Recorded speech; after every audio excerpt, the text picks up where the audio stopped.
Weekly Wheaties, 2343. Habits, Apple, Elon, Backspace. Habits. Stop streaking and start tracking.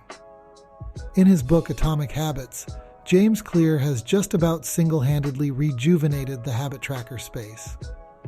There have been tons of apps, YouTube videos, and journaling books to hit the market within the last few years. His book gives great advice on how to make habits easier to implement, which ultimately converts them to long-term changes. Essentially, by changing your behavior, making things easy to do, satisfying to complete, with some level of reward system, they will become automatic. Another famous author, Peter Drucker, has a famous quote that's been rephrased a few different ways, but essentially saying, if you can't measure it, you can't improve it. Meaning, if you want to improve something, you need to know where you're starting from to know where you want to go. And if they're measurable, they can be tracked anywhere in between. Tracking can be something as simple as a checkbox, watching a number go up or down, or by seeing the compounded effects over time. Habits are something that must be tracked, at least when first building one. The common saying most people have heard is, it takes 21 days to build a habit.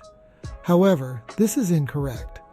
The original author from the 1960s stated, it takes a minimum of 21 days to build a habit. This is also based on an audience of amputees and physical changes, of which I would argue could have a shortened time of habit building because they are being used constantly, or at least more often than your daily 30-minute workout. Instead, most habits take much longer. It very much depends on the type of habit trying to be formed, but the longer it takes to complete the task, or the more often you do it each day, the shorter the time can be. This goes for diets, working out, taking out the trash, reading a book, and much more.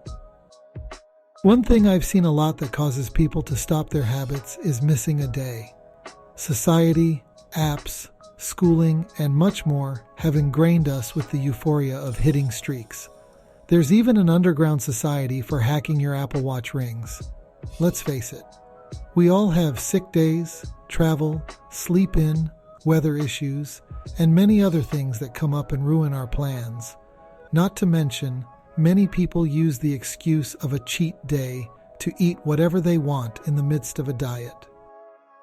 Rather than stopping your habit because you missed a day, pick right back up where you left off. Working out 6 days a week with an off day is much better than working out 4 days a week and then stopping the rest of the week because you missed the 5th day. As best you can, I would even encourage you not to set the bar high to start off with. For example, when you first start a habit, tell yourself you will work out 3 days a week, period. It doesn't matter if it's 3 days in a row or every other day. As that becomes easy, move it up to 4 days a week. But be careful not to corner yourself into a habit that is impossible to do 7 days a week if you have a schedule or lifestyle not accommodating to that frequency. If you are doing something that makes sense to do it 7 days and you fall off, just get back up. The 1 day missed is minor in the grand scale of things, and once you get past it emotionally, you'll fly past it physically. I would like to encourage all who are trying to form habits to use an app with a visual cue to show how many times the habit has been completed. There are plenty of apps that allow this on any device. I'm a fan of TickMate. I wrote about it on my first issue of Weekly Wheaties and have been using it much longer than that. All it takes is a click on any item I need to add to for the day: working out, reading, taking medicine, and more. Other apps in the same genre include Tally, HabitShare, Habitica, and Streaks. Remember, if you don't track it, you can't improve it. In case you missed it, Apple's Scary Fast event. As expected, Apple's Scary Fast event came with the announcement of updated MacBooks and iMacs. These computers all have faster chips, higher max levels of RAM, and somewhat unexpected, lower pricing than their older version counterparts. Even more unexpected, the event ended with a note, shot on iPhone and edited on Mac. Every year, it seems we've been inching closer to iPhones being utilized by Apple for their events. With their latest announcement of the iPhone 15, they highlighted many of the features put in place. Check out a behind-the-scenes look to how this was done. And to show this isn't completely out of left field, how about a list of successful movies completely shot on an iPhone, including Unsane, a movie filmed on iPhone 7s and directed by Steven Soderbergh, who also directed the Ocean series of movies. In case you missed it, Elon Musk and co. A year after Elon Musk purchased Twitter for $44 billion, he now thinks it's worth $19 billion as he awards equity to some of Twitter's employees. On a positive note, by going against the tech grain and moving away from the cloud, they are saving 60% of their monthly operating cost of server usage. Server usage now consists of on-prem, meaning their servers are now physically on premises of their office space.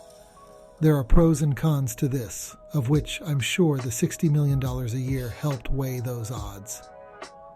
Tesla announced a delay of their Gigafactory in Mexico as they await economic clarity in the EV space.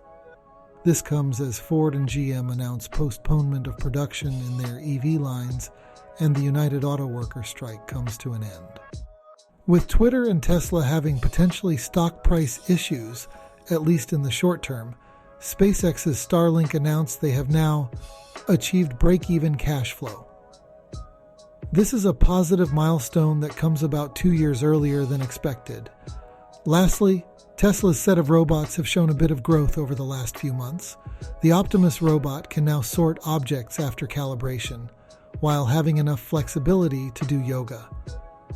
There's also promise from some competitors, including Apptronics, who already had built a robot for NASA. Pick of the week: Backspace to go back. Sometimes the best apps are the most basic. Having used Internet Explorer for years upon switching to Chrome, and now Edge, something so simple was missing. I want to press the Backspace button to go back one page. When Edge first was released, this wasn't available. However, an update now allows a toggle to complete this task. If you are using Chrome, you can install a Chrome extension to do the same thing. Save yourself from having to move the mouse every time you just want to go back. Download Backspace to go back on the Chrome Web Store. Weekly Wheaties is a reader-supported publication. To receive new posts and support my work, consider becoming a free or paid subscriber. Links for the above-mentioned items are available at weeklywheaties.com.